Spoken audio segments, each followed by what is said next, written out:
Hello everyone, in this tutorial I'm gonna show you how to download music from YouTube Studio. So let's see how to do it. First of all, open your Chrome browser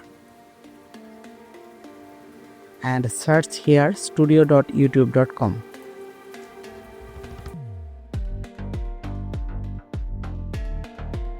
And tap here,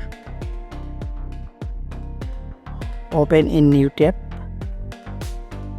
and tap here, tap on continue to studio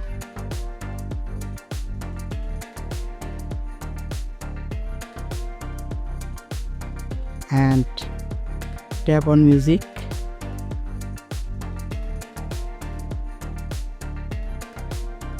Here you can see a lot of premium and free music. You can download from here. Play a music.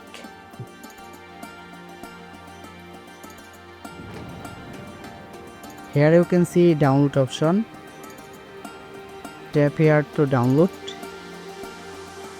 and see download processing. After download process, just open it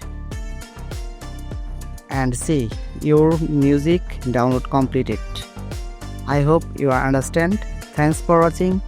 Stay connected for more updates.